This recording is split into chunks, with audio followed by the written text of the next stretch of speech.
Class 10th chapter name sets and functions और इसकी miscellaneous exercise 5 को हम सॉल्व करेंगे और इसके क्वेश्चन नंबर 3 को सॉल्व करेंगे जो कि है फिलिंग द ब्लैंक्स। यानी इसमें पहली फिलिंग द ब्लैंक ये है कि if A is subset of B then A union B is equal to what.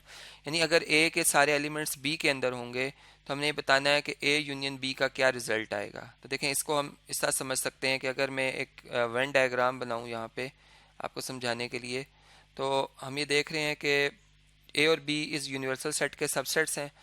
यानी ये बी सेट है फॉर एग्जांपल, और ए जो सेट है वो बी सेट का सबसेट है। तो आप जब ए और बी की यूनियन लेंगे तो आप जब ए को भी शेड कर देंगे तो बी भी इतना पोर्शन बी का भी शेड हो जाएगा उसके साथ ही, और जब आप बी को शेड करेंगे तो उसके अंदर जो ये ए वाले एलिमेंट्स हैं वो भी आ जाएंगे और जो बी वाले जो डिफरेंट हैं ए से वो भी आ जाएंगे। तो यानी बी पूरा सेट शेड हो जाएगा। तो यहाँ से हमें पता चला कि ए यूनियन बी का आंसर जो है वो बी के बराबर आएगा। और इसकी एग्जांपल एक और भी हो सकती है कि अगर मैं ये कहूँ कि ए जो सेट है उसके एलिमेंट्स में आ रहा है 1 और 2, जबकि बी जो है उसके सेट के अंदर जो एलिमेंट्स आ रहे हैं उसमें 1 2 और 3 हैं। ठीक है, अब आप देख सकते हैं ए बी का सबसेट है, और आप जब ए और बी के यूनियन लेंगे, दोनों के सेट्स को कंबाइन करेंगे एलिमेंट्स को, तो 1 2 और 3 तीनों आ जाएंगे, यानी कि ये बी सेट के ही बराबर आ जाएगा रिजल्ट। तो इसी कैसे ये हम क्वेश्चन समझ सकते हैं। इसके बाद नेक्स्ट है जी, नेक्स्ट क्वेश्चन जो है उसको स्क्रीन पर शेयर कर देता हूँ मैं आपसे। इस तरह से है कि पूछा ये जा रहा है कि if A intersection B is empty then A and B are dash sets. यानी कि अगर ए और बी की इंटरसेक्शन खाली आ जाए तो ये किस टाइप के सेट्स कहलाएंगे। देखें, अगर हम इनको वेन डायग्राम इनकी ड्रॉ करें तो हम ये देख रहे हैं कि अगर ये यूनिवर्सल सेट है, ये रेक्टेंगल यूनिवर्सल सेट को रिप्रेजेंट कर रहा है। फॉर एग्जांपल अगर ये ए है और ये सेट बी है, तो आप देख रहे हैं कि इन दोनों में कोई भी एलिमेंट्स कॉमन नहीं है, यानी इनकी इंटरसेक्शन खाली है। तो इसका मतलब कि ये अलग अलग हैं, डिसजॉइंट सेट्स हैं। तो यहाँ पर हम जो वर्ड लिखेंगे वो लिखेंगे डिसजॉइंट। ठीक है जी, डिसजॉइंट ये सेट्स होंगे। ठीक है, डिसजॉइंट भी लिख सकते हैं, डिसजॉइंट सेट्स भी लिख सकते हैं। इस तरीके से ये आंसर आ गया। इसके बाद नेक्स्ट जो क्वेश्चन आ रहा है उसको देख लेते हैं। उसकी स्टेटमेंट जो है वो कुछ इस तरह से है कि if A is subset of B and B is subset of A then, यानी कि ए के सारे एलिमेंट्स बी के अंदर है।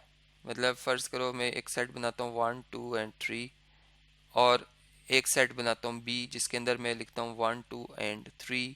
ठीक है, तो यहाँ से क्या पता चल रहा है कि ए के सारे एलिमेंट्स क्या हैं, बी के अंदर है। और दूसरी कंडीशन में ये बताया जा रहा है कि बी के सारे एलिमेंट्स जो हैं वो ए के अंदर हैं। तो यहाँ से ये भी नज़र आ रहा है कि बी के सारे एलिमेंट्स 1 2 3 इसमें भी लिखे हुए।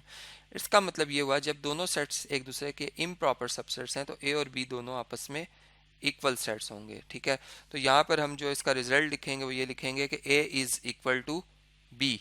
यहाँ पर A is equal to B आ जाएगा। तो इसी के से ये प्रॉब्लम हमने सिंप्लीफाई किया।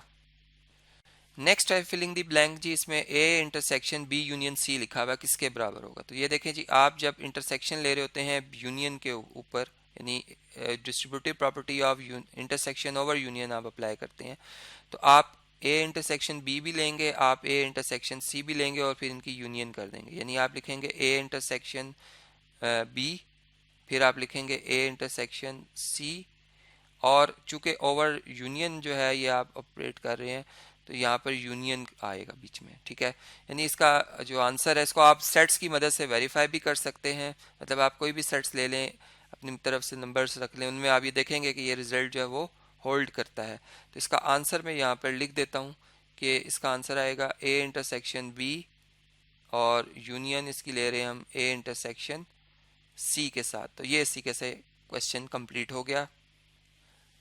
फिफ्थ पार्ट देखें तो A union B intersection C लिखा हुआ है, तो इसमें भी सेम यही होगा वर्किंग कि ए यूनियन बी आएगी। ठीक है, और ए यूनियन सी आएगी, और बीच में चूंकि ओवर इंटरसेक्शन जो है डिस्ट्रीब्यूटिव प्रॉपर्टी है यूनियन की ओवर इंटरसेक्शन, तो बीच में साइन इंटरसेक्शन का आएगा। तो इसको हम सेट्स की मदद से भी समझ सकते हैं। ये इस तरीके से प्रॉब्लम सॉल्व हो जाता है। नेक्स्ट प्रॉब्लम है जी कि the complement of universal set is what. Complement किससा निकाला जाता है। अगर आपने यू सेट का कॉम्प्लीमेंट लेना है तो आप यू सेट का डिफरेंस यू सेट के साथ ही लेते हैं। यानी कि अगर आप किसी सेट का डिफरेंस उसी के साथ लेंगे तो आपको कोई भी ऐसा एलिमेंट नहीं मिलेगा जो कि इस सेट में लिखा हो और दूसरे में ना लिखा हो। चूँकि दोनों में कोई फ़र्क नहीं है। इसको आप कोई भी एग्जांपल लेकर समझ सकते हैं। यूनिवर्सल सेट में अगर आप फॉर एग्जांपल 1 2 3 तीन एलिमेंट्स लिख रहे हैं तो आप देखें कि अगर इस वन इसमें भी है तो दूसरे यू में भी वन लिखा, टू इसमें है तो दूसरे यू में भी, थ्री इसमें तो इसमें भी है, तो यानी आपको कोई भी मतलब ऐसा डिफरेंट एलिमेंट नहीं मिलेगा। तो आपका आंसर जो है वो 5 आएगा, यानी एम्प्टी सेट आएगा। तो यहाँ पर हम ये सिंबल भी यूज़ कर सकते हैं 5 का और खाली सेट भी बना सकते हैं। तो इसी के से ये प्रॉब्लम भी सॉल्व हो गया। नेक्स्ट प्रॉब्लम है जी the complement of empty set is. अब अगर आपने एम्प्टी सेट का कॉम्प्लीमेंट लेना है, फर्ज करें ये एम्प्टी सेट है और इसका आप कॉम्प्लीमेंट लेने जा रहे हैं, तो आप क्या करते हैं, यूनिवर्सल सेट में से आप माइनस करते हैं जिस सेट का आप कॉम्प्लीमेंट ले रहे होते हैं। अब आप यहाँ पर एम्प्टी सेट का कॉम्प्लीमेंट ले रहे हैं। फॉर एग्जांपल यूनिवर्सल सेट के अंदर जो एलिमेंट्स हैं वो मैं कहता हूँ 1 2 हैं, ठीक है। तो आप यहाँ पे 1 और 2 लिख देंगे और जब आप एम्प्टी सेट से इसका डिफरेंस ले रहे होंगे तो आप देखेंगे कि 1 इस सेट में लिखा है लेकिन एम्प्टी में नहीं लिखा, आप इधर लिख देंगे। आप लिखेंगे 2 इधर लिखा है, इधर नहीं लिखा, आप इधर भी लिख देंगे। यानी आप रिजल्ट देखेंगे तो आपको दोबारा यूनिवर्सल सेट ही मिल जाएगा। इसका मतलब है कि एम्प्टी सेट का जो कॉम्प्लीमेंट सेट होता है वो यूनिवर्सल सेट होता है। तो इसी के से ये प्रॉब्लम भी हमने समझ लिया। नेक्स्ट प्रॉब्लम है जी कि ए की इंटरसेक्शन हमने ए कॉम्प्लीमेंट से लेनी है और बताना है कि क्या जवाब आएगा। तो अगर हम इसको वेन डायग्राम से समझें, इसको यहाँ पे मैं ड्रॉ करता हूँ कि अगर ये एक रेक्टेंगल यूनिवर्सल सेट को रिप्रेजेंट कर रहा है फॉर एग्जांपल, तो इसमें ये अगर ए सेट है, ठीक है, तो ये जो बाकी सारा पोर्शन है ये सारे का सारा ए कॉम्प्लीमेंट को रिप्रेजेंट करेगा। यानी कि अगर ये ए है, इसको मैं डार्क कलर में लिख देता हूँ कि अगर ये ए सेट है तो ये बाकी जो आपको ब्लैक शेड नज़र आ रहा है ये ए कॉम्प्लीमेंट है। तो इनमें आपको नज़र आ रहा है कि कोई भी एलिमेंट कॉमन नहीं है। चूँकि आप जब ए कॉम्प्लीमेंट लेते हैं तो आप यूनिवर्सल सेट में से ए सेट को निकाल लेते हैं तो आपको ए का कॉम्प्लीमेंट मिलता है। तो इसका मतलब कि ए कॉम्प्लीमेंट और ए में जो कॉमन एलिमेंट है वो कोई भी नहीं है, यानी खाली सेट आएगा। हमेशा हर सेट का अगर आप कॉम्प्लीमेंट सेट के साथ इंटरसेक्शन लेंगे तो आपको एम्प्टी सेट ही आंसर में मिलेगा। तो हम इस तरीके से यहाँ पे 5 का साइन लगा सकते हैं या एक सेट जो है उसको इस तरह से भी खाली बनाकर शो कर सकते हैं। तो इसी के से ये प्रॉब्लम भी हमने यहाँ पे अंडरस्टैंड किया। नेक्स्ट प्रॉब्लम है जी कि इसमें ए यूनियन ए कॉम्प्लीमेंट है, यानी कि आप अगर ए सेट की ए कॉम्प्लीमेंट से यूनियन लेंगे तो उसका क्या आंसर आएगा। उसके लिए भी हम इसको अंडरस्टैंड करते हैं कि देखें फॉर एग्जांपल अगर ये एक रेक्टेंगल जो है यूनिवर्सल सेट को रिप्रेजेंट करता है, तो इसमें अगर ये ए सेट है, ये ए सेट है, तो ये जो बाकी सारा पार्ट है ये ए कॉम्प्लीमेंट को रिप्रेजेंट कर रहा है। जब आप इन दोनों को कंबाइन करेंगे, इनकी यूनियन लेंगे, तो ए भी शेड करेंगे आप और ए कॉम्प्लीमेंट को भी शेड करेंगे तो पूरा रेक्टेंगल शेड हो जाएगा। यानी कि अदर वर्ड्स हम ये कह सकते हैं कि जो पूरा ये यूनिवर्सल सेट है ये हमें रिजल्ट में मिल जाएगा। तो इस वजह से यहाँ पर हम इसका जो जवाब लिखेंगे वो यूनिवर्सल सेट लिखेंगे। इसलिए इस प्रॉपर्टी को आप तमाम सेट्स पे अप्लाई कर सकते हैं। यानी कि अगर आप किसी भी सेट की यूनियन उसके कॉम्प्लीमेंट सेट से लेंगे तो आपको यूनिवर्सल सेट ही रिजल्ट में मिलता है। नेक्स्ट क्वेश्चन है जी, इसको अगर आप अंडरस्टैंड करें कि इसमें लिखा हुआ है कि the set consisting of all x such that x belongs to a या x is a member of a and x is not a member of b is what। यानी ये किस सेट को रिप्रेजेंट कर रहा है ये सेट। देखें अगर हम इधर एक एग्जांपल से इस बात को समझते हैं कि मैं इस सेट के अंदर वो एलिमेंट्स लिख रहा हूँ जो ए के अंदर हैं। फर्ज करें मैं लिखता हूँ 2 5 7 8, ठीक है, और बी सेट जो है उसके एलिमेंट्स भी मैं यहाँ पे लिख लेता हूँ जी। मैंने बी के भी एलिमेंट लिख लिए 3 5 8 9। अब मैं कहता हूँ जी कि मैं एक सेट ऐसा बना रहा हूँ जिसमें मैं एक्स के वो एलिमेंट्स लिखूंगा जो बी में नहीं है। जैसे कि 2 में लिख सकता हूँ जो ए में है लेकिन बी में नहीं है। 5 नहीं लिख सकता क्योंकि 5 ए में है लेकिन बी में भी है। 7 लिख सकता हूँ क्योंकि 7 जो है वो ए में है लेकिन बी में नहीं है। और 8 नहीं लिख सकता क्योंकि 8 ए में है लेकिन बी में भी है। तो इस वजह से ये जो सेट है इसमें भी यही कंडीशन लगाई गई है। इसको हम ए डिफरेंस बी सेट जो है वो कहेंगे। तो इसी के से ये प्रॉब्लम भी हमने अंडरस्टैंड किया। अब इस प्रॉब्लम को समझते हैं जी। इसमें लिखा हुआ है इस तरह से कि the point with x coordinate -5 y coordinate is -7 lies in the dash quadrant, यानी कि किस क्वाड्रेंट में ये लाई करेगा। तो देखें ये बात हम जानते हैं कि जो सिस्टम है हमारे पास उसमें कार्टेशियन कोऑर्डिनेट का जो सिस्टम है उसमें जो पहला क्वाड्रेंट होता है उसमें एक्स भी पॉजिटिव होता है, वाई भी पॉजिटिव होता है, यानी एब्सिसा भी पॉजिटिव, ऑर्डिनेट भी पॉजिटिव। सेकंड क्वाड्रेंट में आप आ जाएं तो x positive, sorry x negative और वाई पॉजिटिव। थर्ड में आ जाएं तो एक्स भी नेगेटिव, वाई भी नेगेटिव। और फोर्थ में चले जाएं तो एक्स पॉजिटिव और वाई कोऑर्डिनेट जो होता है पॉइंट का वो नेगेटिव होता है। तो यहाँ पे आप देखें तो एक्स और वाई दोनों नेगेटिव है, इसलिए थर्ड जो होगा यहाँ पे थर्ड क्वाड्रेंट इसका भी लिख सकते हैं और खाली इसका से आप शो कर सकते हैं। तो ये थर्ड क्वाड्रेंट जो है इसका वो बेस्ट आंसर होगा, यानी इसका करेक्ट आंसर होगा। नेक्स्ट पार्ट सॉल्व कर लेते हैं, part number 12। The point 4 and -6 यानी x coordinate positive, y negative lies in dash quadrant. तो ये जैसे मैंने अभी आपको बताया था, हम अगर अपनी रिवीजन यहाँ पे कर लें कि एक्स पॉजिटिव और वाई जो है वो नेगेटिव, तो एक्स पॉजिटिव और वाई नेगेटिव होता है फोर्थ क्वाड्रेंट में, इसलिए यहाँ पर जो हमारा आंसर आएगा वो आएगा फोर्थ क्वाड्रेंट, यहाँ हम फोर्थ लिख देंगे, ठीक है। तो इसी कैसे ये प्रॉब्लम भी हम अंडरस्टैंड कर सकते हैं। अब नेक्स्ट प्रॉब्लम है, इसमें लिखा जा रहा है कि the y coordinate of every point is dash on x axis, यानी एक्स एक्सिस पे जितने भी पॉइंट आते हैं उनके वाई कोऑर्डिनेट क्या होते हैं, ये सब में एक जैसी प्रॉपर्टी है। तो इस चीज़ को हम इसमें कार्टेशियन कोऑर्डिनेट सिस्टम में स्टडी करते हैं। देखें ये जो लाइन जा रही है हॉरिजॉन्टल लाइन, ये एक्स एक्सिस है, इस पे अगर आप इस पॉइंट पर होंगे, इधर होंगे, तो आप देखेंगे कि आप वाई एक्सिस के अलॉन्ग मूव नहीं कर रहे हैं, यानी आपका वाई कोऑर्डिनेट जो है वो ज़ीरो पे ही है। चूँकि ये लाइन जो है ये वाई एक्सिस के लिहाज से ज़ीरो कहला रही है, ठीक है। यानी इसमें इस पूरी लाइन में जो वाई कोऑर्डिनेट होता है वो ज़ीरो होता है, यानी वाई इक्वल टू ज़ीरो। हम इसकी अगर इक्वेशन लिखेंगे तो हम इसे लिखेंगे y is equal to zero. तो इसका मतलब कि y coordinate of every point is zero on x axis, तो हम यहाँ पर ज़ीरो लिखेंगे, ठीक है जी। इसको क्या लिख देंगे हम, ज़ीरो। तो ये इस तरीके से ये एमसीक्यू ये फिलिंग द ब्लैंक हम समझ सकते हैं।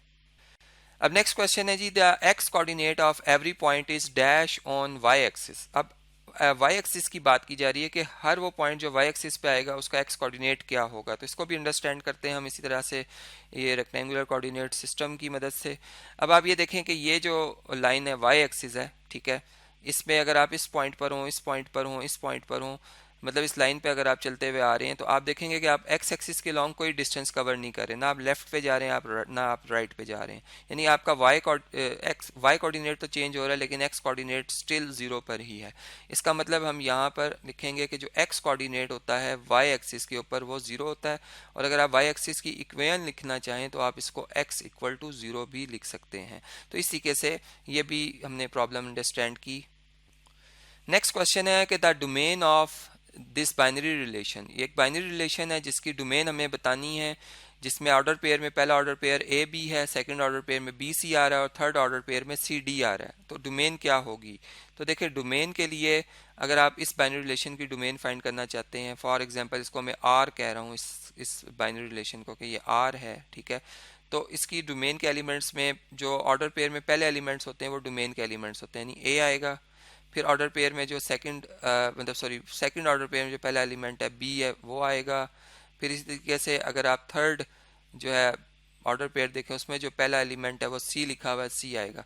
तो इसी के से अगर आप ए बी सी इन तीनों को एक सेट में इनक्लोज कर देंगे तो ये domain of this binary relation आ जाएगी। तो इधर हम ए बी सी जो है ब्रैकेट के अंदर इस तरीके से लिख देंगे कि ये तीन एलिमेंट जो हैं ए बी सी, ये domain of this binary relation जो है वो आ रहे हैं।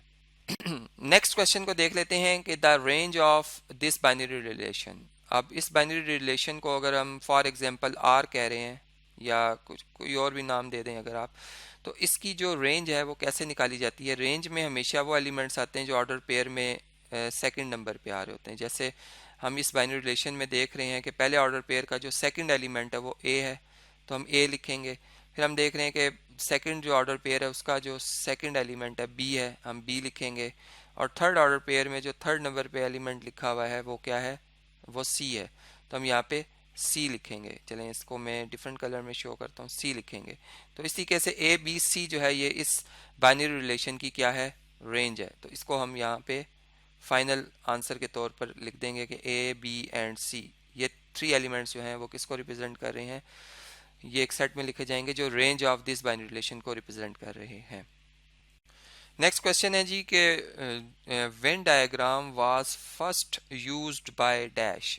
तो ये एक ब्रिटिश जो थे मैथमेटिशियन थे, जॉन वेन, जिनका मतलब तारीख पैदाइश 1834 और डेथ जो है 1923 है। तो उन्होंने मतलब इसको फर्स्ट इंट्रोड्यूस कराया था तो या यूज़ किया था। तो हम यहाँ पर उनका नाम जो है वो लिख लेते हैं कि जॉन जॉन वेन। इन्हीं के नाम से फिर इसको वेन डायग्राम कहा जाता है। ठीक है, तो यहाँ पर ये एक इस क्वेश्चन का हम इस से आंसर दे देंगे। नेक्स्ट क्वेश्चन है जी कि आ सबसेट ऑफ ए बाय ए, यानी ए का प्रोडक्ट आप ए से ले रहे हैं, इस कॉल्ड डैश इन ए, यानी कि आप ए का कार्टेशियन प्रोडक्ट अगर ए ही से ले लेंगे तो जो भी मतलब यहाँ पर कार्टेशियन प्रोडक्ट बनेगा उसके आप जब सबसेट्स लिखेंगे, ठीक है, तो वो ए के क्या कहलाएंगे, उन्हें हम कहते हैं बाइनरी रिलेशंस इन ए। ठीक है, यानी इसके ऊपर डिटेल में मैंने बात की हुई है, यहाँ पर जस्ट डेफिनेशन यूज हो रही है। तो यहाँ पे हम लिखेंगे binary binary relation in A. Relation जो है उसके स्पेलिंग्स को करेक्ट कर लेते हैं जी। तो इस तरीके से हम लिख देंगे बाइनरी रिलेशन इन ए। इससे नेक्स्ट जो क्वेश्चन है उसको स्टडी करते हैं। उसमें लिखा हुआ है कि if f is function from A to B and range of f is equal to B set, then f is an dash function. यानी कि इसमें हम ये देख रहे हैं कि जो फंक्शन है एफ वो ए के एलिमेंट्स को बी पे ऑपरेट करता है। ठीक है, ये फर्ज करें ए का सेट है, ये बी का सेट है और ये एफ फंक्शन है जो कि ए के एलिमेंट्स को बी पे लेके जा रहा है। लेकिन जब हम एफ की रेंज लेते हैं, रेंज ऑफ एफ फाइंड करते हैं, यहाँ पर इस तरीके से लिखेंगे हम रेंज ऑफ एफ, तो उसमें वही एलिमेंट्स आते हैं जो कि बी के हैं, मतलब बराबर आ जाते हैं। तो फिर हम ये कहते हैं कि ये जो फंक्शन है ये ऑन टू फंक्शन है। ठीक है, अब चूंकि और इन्फॉर्मेशन नहीं बताई हुई तो फर्दर हम इस पर और कोई बात नहीं करेंगे, हम यहाँ पर लिख देंगे ऑन टू फंक्शन। इस तरीके से ये कंप्लीट हो गया। अब इसके बाद नेक्स्ट जो क्वेश्चन है लास्ट है जी ये कि द रिलेशन, एक बाइनरी रिलेशन है जिसमें ऑर्डर पेयर में ए बी है, फिर बी सी है, फिर ए डी है, इज डैश अ फंक्शन। अब हमने ये देखना है कि ये फंक्शन है क्या ये फंक्शन नहीं है। तो अब यहाँ से अगर हम देखें तो हमें बात पता चल रही है कि डोमेन का जो एलिमेंट है, जैसे आप यहाँ पे देख रहे हैं कि इसकी डोमेन में पहले जो एलिमेंट आ रहा है ए आ रहा है और फिर ए दोबारा डोमेन में रिपीट हुआ है। इसका मतलब अगर डोमेन का एलिमेंट रिपीट हो जाए तो फंक्शन की डेफिनेशन के लिहाज से वो फंक्शन नहीं है, क्योंकि डोमेन का एलिमेंट रिपीट नहीं होना चाहिए। तो हम लिखेंगे इज नॉट अ फंक्शन। ठीक है, और फिर दूसरी बात ये भी थी कि मतलब कि जो डोमेन ऑफ जो रिलेशन है वो ए सेट के बराबर भी होनी चाहिए, वो एक अलग बात है। लेकिन यहाँ पर हमने रिपीटिशन की बेस पे कहा कि ये फंक्शन नहीं है।